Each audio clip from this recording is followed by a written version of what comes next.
Miyeng tabiriba puno putaram nokchari. Ngasigi video sidi Amazon haiba platform asida lakadoriba the Great Indian Festival Sale di manungda karam-karamba phone singda offer piriba kayamadi karam-karamba particular brand amasung model singda offer kayam yamna piri amasung haiba phone sing adu offer ga loinana laiba matamda ikhoigidamukta kanaba oigedra natragana mangjaba oigedra haibasigi matangda video aduni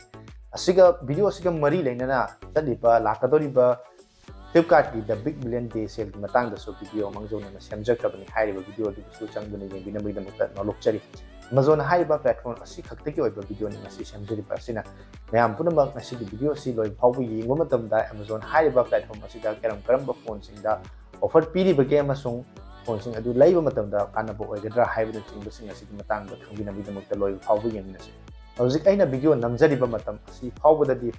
Amazon di the Great Indian Festival Sale karamba matam degi karamba nimit di khawbuni haibagi chapchaba akaknaba brand gi site degi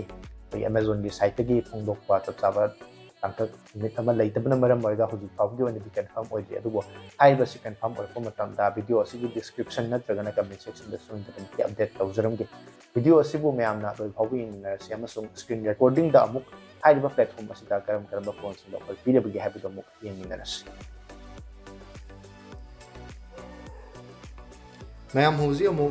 Amazon gi mu yeng minarase bako Amazon gi di magi Great Indian Festival Sales e karamba matam dagi ka hogadoino habase ma su sida hojikti recording aina camera se video namro kan da recording to lo kan sumai changak pada 23 September dagi moi su horani na chap manana to lai ramme ko adu akoina maru oina ngasi di akoina yeng du sidi application akoina electronic gi gadget sing ayam badi yeng ba ya bane adu maru oina mobile gi damakti yeng da ni mobile gi section sida akoina click to changmu matam da karamba phone sing offer pdp di habdo yeng minar stage Galaxy M36 5G ka moina fazana promote tore ko masigi phone se yeng asi bachanga ga lupa lising 33 makhai gi chang da hojik lai ri se masi laibe ya ba phone ama oibra haibadu yeng mina se ba phone se ke design Samsung gi UI adai di phone ge update na chingba sumo mayam si di loina di fara ganda ko Samsung gi phone se yamana Exynos ki processor se oigal leba Exynos ki processor oiba se moise hitting issue gum bakhra lai aduna yeng matam da sigi phone sigi magi kano se application singi magi kano singje loina yeng da sida se leje CPU model ha ge Exynos 1380 ai je masiki processor se lupa lising 35 piba phone 35 ga piba phone ama dari masi khara weak oiba processor amne ba aduna masiki pot simadi ai suggest towning de recommend towning de hai tare aduga koi maning da pek chala kan da yeng asi topa model kari kari phone sing da ahan bada Apple gi da muksang ase Apple gi sang matam da iPhone 16 le iPhone 16 de ina mamangi koi gi kano da Flipkart ki video du so ina fazana pan khabane du da iPhone 15 do ni yeng ase ko iPhone 15 je hoji hoji moina laiba price se 120GB da 59000 leire hoji fawda sigi sales gi manung da sungsoi soi da na masi lupa lising ni phumanga phawgi chang du lak pe ai yankhai bogi manung da sungsoi soi da na la adam ne ko aduna lupa lising ni phumanga da ina yankhai gi manung sida leiba taraga di masi iPhone 15 jo jigi matam sida su hoji leiba ya ba phaba camera su yam sengba phone ama hai tar de iPhone 15 je yam phazana recommend to ba ya ba phone ama oire aduga iPhone 16 ni mamang da su aina pain khamine kya thoina pallaroi ge aduga OnePlus ki da mu yengmina se ba OnePlus Nord 5 sida hai rage OnePlus Nord 5 se lupa lising kuntra gi range sida ida hoji hoji lupa lising kuntra ma thoi ga chawa pan mo tam par kuntra thoi da lei se asigi 256GB se masi offer gi matam da lupa lising kuntaru kuntari phau da soida lakane ba design ju fazare camera gi matang da su loi fare 144 fps adu dei magi Snapdragon 8s generation 3 oi ba 80W fast charging adagi ma se Mount PD 144 fps ke harsh na chingba sugum mayam singje loinamak designs dagi horagan khudima afaba phone ama oibina ina lupa lising kutha bogi manung da leiba afaba phone ama suggest tawbada masi yam toina pallaga leiraba dumba phone ama so oire dana offer gi matam da lupa lising kuntaru kuntaret fawgi manung da lakpa taragadi masi leiba yaba phone ama oire aduga iPhone khoigi OnePlus ki da sida loinamak yenga se buku magi OnePlus ki 13R se 39 da leiri se masi soidana maki lupa lising kutha ma thoi kuntrain thoi fawgi range da la ani 13 su leire 65p se hantarani ko aduga 13s se 51 lei se masi madi 45p ra so masi madi phone di farga I recommend towning de maram de masi gi phone si de sta IP rating na chingba gumba stum su yaw de lupa lising yang khim gi chang pira ba phone ma da IP rating gi yaw de ba si di koina lei yu be kana ba lei aduga Nord CE5 se masi madi lupa lising kulum roi da lei se hoje masi gi phone si de koi hoje battery su 7000 mAh ke aduga battery aduga ꯃꯉꯣꯟꯗ ꯌꯥꯎꯔꯤꯕ 80 ꯋꯥꯠꯀꯤ fast charging ꯑꯗꯩꯗꯤ ꯑꯩꯈꯣꯏꯒꯤ ꯃꯥꯒꯤ ꯁꯤꯒꯤ ꯈ꯭ꯋꯥꯏꯗꯒꯤ ꯃꯔꯨ ꯑꯣꯏꯕ ꯃꯥꯒꯤ processor gase MediaTek Dimensity gi 8350 processor ka je flagship processor ne amage aduna masigi OIS su yaure sigi phone je yam phaba hojiki matam da su camera su sengba performance su phajaba design su phajaba dumba phone ma suggest to hai tar ge masi hojik te gi oina aina suggest to ga leiba phone amane aduna masi offer gi matam da hoji lupa lising ko ma thoi ko ni thoi da phangi je 8GB to 128 to 25 ka leire masigi phone je lupa lising kun da gi na kun ma thoi phau gi chang se soida u ne ba maduna du gi chang du da adom camera su faba design su phajaba OnePlus ki phone gumba pamba yam tar de mase leiba ya ba phone amane aina ai suggest to ya ba phone amane hai OnePlus Nord CE4 si yeng biu ranu masi de Nord CE4 si kitang phaba wa le ko Nord aduga OnePlus ki okay Samsung gi so yam ba de suggest to prabane M36 si de yeng da bana faina farani A55 ka si de yeng da bana farani S24 gumba leibi na hena farani S24 fan edition na tragana S23 fan edition bhawa de yare ko da si de yauri phone sing se yam bane Exynos ki processor ngatani yam weak web processor ngatani na Samsung gi si gi makha apik pa hai tare ko gi parising kun manga sai bu gi chang si de ai suggest to ning ba phone amata leiti hoji ki oina di aduga Samsung iQOO gi da leiriba phone sing sida ina suggest to ba phone hai tar ga iQOO G10R se lupa lising kuntra sida train panda leiri se aina haidan iQOO G10 oram ta oiban iQOO 10R se lupa lising train pan gi chang da leiri se da yaw Sony IMX8824 4K OIS ko oise masi camera gi da makta khallaga su camera yam sengba phone mo oiduine aduga phone sida yawriba magi keno se battery da mu yeng se bu AMOLED ka boy ba display ga su oire do IP68 su oire da na ko aduga magi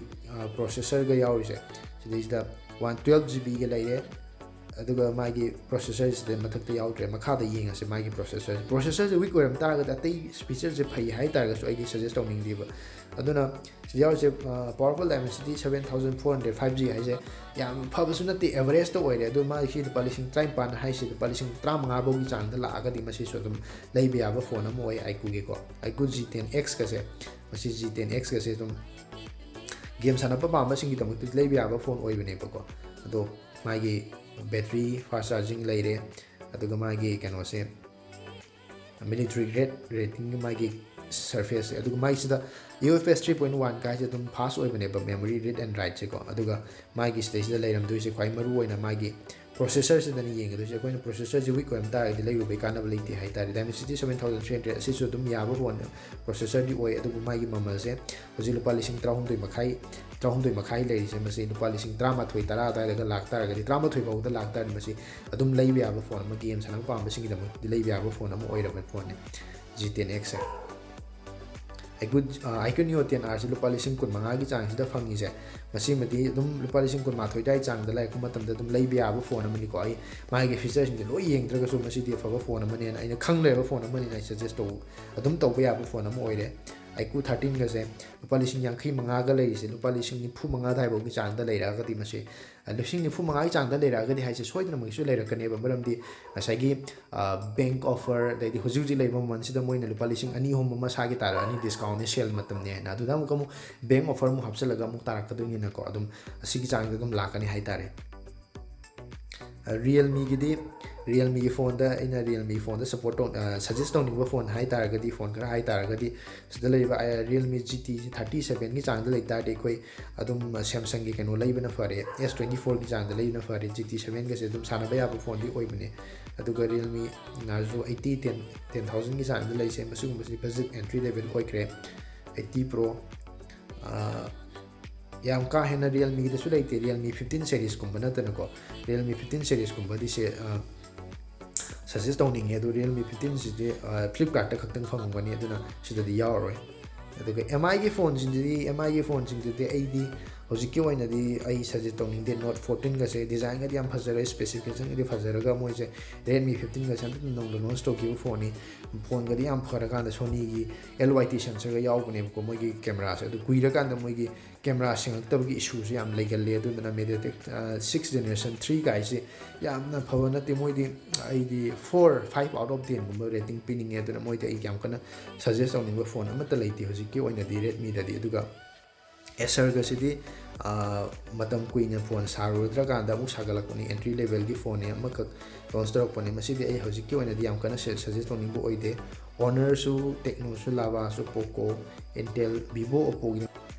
Motorola gi phone di ayamana mamang da aina Flipkart ki video sembata su ayamana di loina panjagrabane aduna ngasigi video sidi aina panjadre aduga video sida panbada si thawba mayamna leige khanba model amasung price ka loinana leiba si thawba yauraga su comment option biramo mayamna comment toriba model na takna price gi matung ina yauriba space gi sena amasung processor na chinglo sing adu yenga kanda chanaba amadi afaba phone oigadra natragana oiroidra haibadu su ai soidram gi comment da reply tawjarke maram aduna mayamna palhaning ba amsu haning ba video du gi phone du gi particular phone du gi maram da comment option biramo